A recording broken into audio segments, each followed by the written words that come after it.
हरिओम. माझं नाव सागर सिंह सत्यप्रकाश सावंत, सावंतवाडी उपासना केंद्र. 2003 सालापासून मी बापूंच्या सानिध्यात आलो आणि तेव्हापासून माझी पूर्ण कुटुंब बापूंची भक्ती करत आहे. आणि बापूंनी अनेक प्रसंगातून आम्हाला नेहमी आधार दिला आहे आणि सही सलामत बाहेर काढला आहे.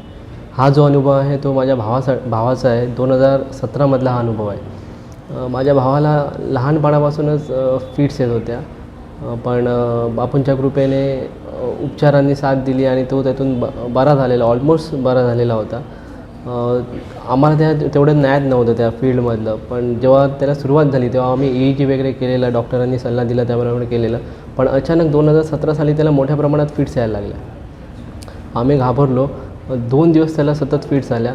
आम्ही डॉक्टरांशी कन्सर्न केलं. डॉक्टर बोलले की तुम्ही ते MRI करा आणि माझ्याकडे या. आम्ही त्याप्रमाणे प्रथम इतक्या वर्षांनी, त्याचा जवळपास 12 ते 15 वर्षांनी आम्हाला कोणीतरी सजेस्ट केलं की MRI करा, कारण त्याच्या आधी फक्त आम्ही EEG करत होतो, डॉक्टरांच्या सल्ल्यानेच करत होतो. तर 2017 साली आम्ही प्रथम त्याचा MRI केला आणि डॉक्टरांना कन्सर्न केलं. कुडाळचे डॉक्टर आहेत, त्यांनी आम्हाला सांगितलं की तुम्ही ह्याला कोल्हापूरला दाखवा. ते न्यूरोसर्जन आहेत, मोठे कोल्हापूरला हॉस्पिटल आहे, तिथे ते न्यूरोसर्जन आहे. त्यांची आम्ही अपॉइंटमेंट घेतली. अपॉइंटमेंट पण आम्हाला मिळेना, कारण ते डॉक्टर खूप बिझी असल्यामुळे आम्हाला 15 दिवसांनी अपॉइंटमेंट मिळाली. मी बापूंचं नाव घेतलं. बापू म्हटलं आता ह्याच्या फिट्स बघा, थांबायचं नाव घेत नाही, पण आम्हाला 15 दिवसांची तरी मुदत द्या, आम्ही त्याला लगेच घेऊन जातो. डॉक्टरांची अपॉइंटमेंट मिळाली की 15 दिवसांनी आम्हाला त्यांची अपॉइंटमेंट मिळाली. आम्ही त्याला लगेच कोल्हापूरला घेऊन गेलो. कोल्हापूरला जे सगळे रिपोर्ट्स बघितले गेले, जुने ज्या फाईल्स होत्या डॉक्टरांच्या त्याही त्यांनी बघितल्या. आणि ते बोलले की ह्याच्या ब्रेनच्या बॅक साईडला एक छोटीशी गाठ आहे, ती तुम्हाला रिमूव्ह करावी लागेल, नाही तर ह्या फिट्स अशा येत राहणार. डॉक्टरांचा अनुभव आमच्या कुटुंबाला कधीच नव्हता अशा मोठ्या प्रमाणात. एवढ्या मोठ्या हॉस्पिटलमध्ये आम्ही कधीच गेलो नव्हतो. अक्षरशः माझे पाय असे थरथरायला लागले जेव्हा डॉक्टर बोलले की त्याचं ऑपरेशन करावं लागेल, कारण ह्या आधी MRI कधीच केला नसल्यामुळे त्याच्या ब्रेनच्या साईडला गाठ आहे आम्हाला कधीच कळलं नव्हतं.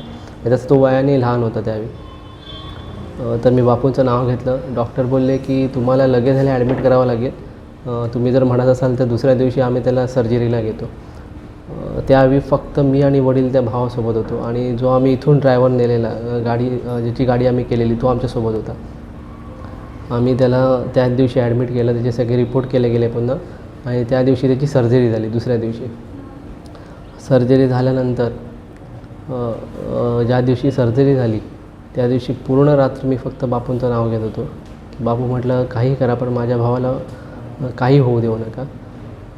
आईलाही माहीत नव्हतं की तिची सर्जरी आहे, कारण आम्ही आईला सांगितलं नव्हतं, कारण खूप इमोशनल आहे माझी आई आणि माझा जो लहान भाऊ आहे त्याच्याशी खूप अटॅचमेंट आहे, त्यामुळे तिला काहीच सांगितलं नव्हतं. दुसऱ्या दिवशी सर्जरी झाली.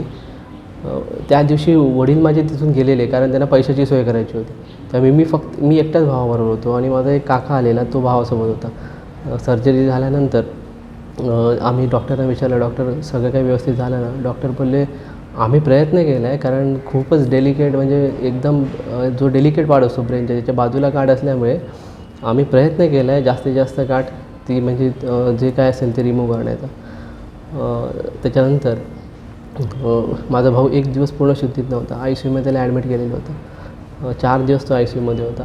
मग जेव्हा त्याला ICUमधून बाहेर आणलं तेव्हा आम्ही आईला कॉल केला की असं, म्हणजे आईला फक्त एवढंच सांगितलेलं की त्याला ट्रीटमेंटसाठी तिथे आम्ही ठेवलं आहे, ऑपरेशन वगैरे काहीच सांगितलं होतं. मग आईला आम्ही कोल्हापूरला घेऊन आलो. परिस्थिती अशी की जेव्हा त्याचं ICUमधून बाहेर आला तेव्हा एकही म्हणजे पूर्ण हॉस्पिटल एकही बेड असा, म्हणजे स्पेशल रूमचा अवेलेबल नव्हता, कारण जनरल वॉर्डमध्ये ठेवणं त्याला शक्य नव्हतं त्या परिस्थितीमध्ये. मग आम्हाला बापूंच्या कृपेने कंबाईन रूम मिळाली, म्हणजे जे 2 बेड होते.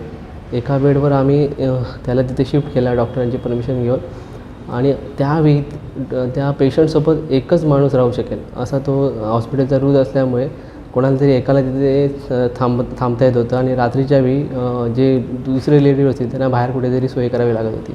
पण बापूंची कृपा बघा. मी बापूंना सांगितलं, बाबा बघा माझ्या वडिलांना डायबिटीस आहे, ब्लड प्रेशर आहे, आईलासुद्धा, त्यांना तर मी बाहेर थांबवू शकत नाही, तुम्ही काही करा, पण आम्हाला इथेच राहण्यासाठी असं काहीतरी सोय करून द्या. पण खोटं वाटेल, कंबाईन रूम होती, सगळं हॉस्पिटल पॅक होतं, पण 17 दिवस आम्ही त्या हॉस्पिटलमध्ये होतो. 17 दिवस फक्त ज्या शेवटच्या दिवशी दुसऱ्या बेडवर पेशंट आला.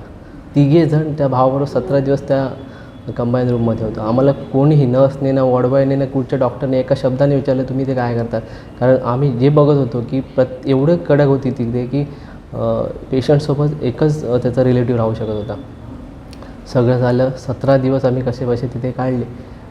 त्या 17 दिवसामध्ये माझ्या आईच्या स्वप्नात बापू आले. बापूने सांगितलं काही घाबरू नकोस. 17 दिवसांनी आम्ही त्याला घरी घेऊन आलो. डॉक्टरांचा सल्ला केला. डॉक्टर बोलले की पुन्हा महिन्याने आपल्याला MRI करावा लागेल. जेव्हा आम्ही महिन्याने MRI केला त्यावेळी आमच्या पायाखालची जमीन घसरली. कारण ते म्हणायला लागले की आम्ही रिमूव्ह करण्याचा प्रयत्न केला पण तुम्हाला रेडिएशन द्यावे लागतील. रेडिएशन म्हटल्यानंतर मी घाबरलो. डॉक्टरांनी एक चिठ्ठी दिली. कोल्हापूरचे डॉक्टर होते, त्यांच्याकडे जा. मी म्हटलं आता मी कोल्हापुरात काही करणार नाही. मी म्हटलं आता आपण गोव्याला जे हॉस्पिटल आहे तिथे जाऊया. तिथे मी गेलो, पूर्ण चौकशी केली आणि डॉक्टर तिकडचे जे न्यूरोसर्जन आहेत त्यांची अपॉइंटमेंट घेतली. त्यांनी मला त्यांचे जे रेडिएशन स्पेशलिस्ट आहेत मॅडम होत्या त्या मॅडमांकडे पाठवलं. मॅडमांना म्हटलं असं असं झालेलं आहे कोल्हापूरला, एकदाची सर्जरी झाली आहे आणि त्यांनी सल्ला दिला की रेडिएशन्स द्यावे लागतील. ते बोलले हरकत नाही, तुम्ही घेऊन या. आम्ही त्याला दुसऱ्या दिवशी तिथे ॲडमिट केलं. त्याला पूर्ण त्याचा चेकअप केला त्या मॅडमांनी. दुसऱ्या दिवशी जिथे रेडिएशन द्यायचे आहेत तिथे मार्किंगसुद्धा केलं आणि त्याला रेडिएशन रूममध्ये घेऊन गेले. बापू कसं प्रारब्ध किती खडतर असलं तरी कसा त्यातून सही सलामत बाहेर काढतो बघा. त्याला रेडिएशन रूममध्ये घेऊन गेले आणि मॅडम काही वेळाने बाहेर आल्या आणि त्याने मला बोलून घेतलं. मला बोलल्या ज्या ठिकाणी त्याला रेडिएशन द्यायचे आहे तिथे जर रेडिएशन दिले आणि जर इतर ठिकाणी पडले तर इतर भाग डॅमेज होऊ शकतो आणि तेवढी ॲडव्हान्स मशीन आमच्याकडे नाही आहे. ते बोलले तुम्ही ह्याला मुंबईला घेऊन जा.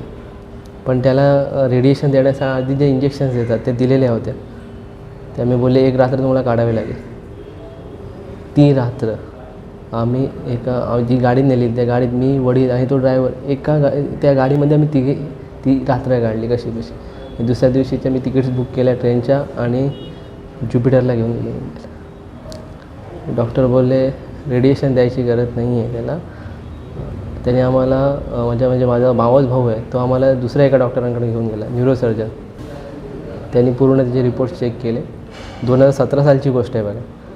आता जो टॅबलेट त्याच्यात सुरू आहेत त्याला फिट आलेली नाही आहे आणि त्याचे हळूहळू डोसेस कमी होतात आहे. तुम्ही इमॅजिन करा जर बापू नसते आणि त्यावेळी जर त्याला रेडिएशन दिले असते तर त्याची काय परिस्थिती असते. मला एवढंच सांगायचं आहे की प्रारब्ध प्रत्येकाला भोगावं लागणार आहे. पण जर तुम्ही बापूचे खरे बघता असाल तर तुम्हाला बापू त्यातून सही सलामत बाहेर काढतो. अंबज्ञ.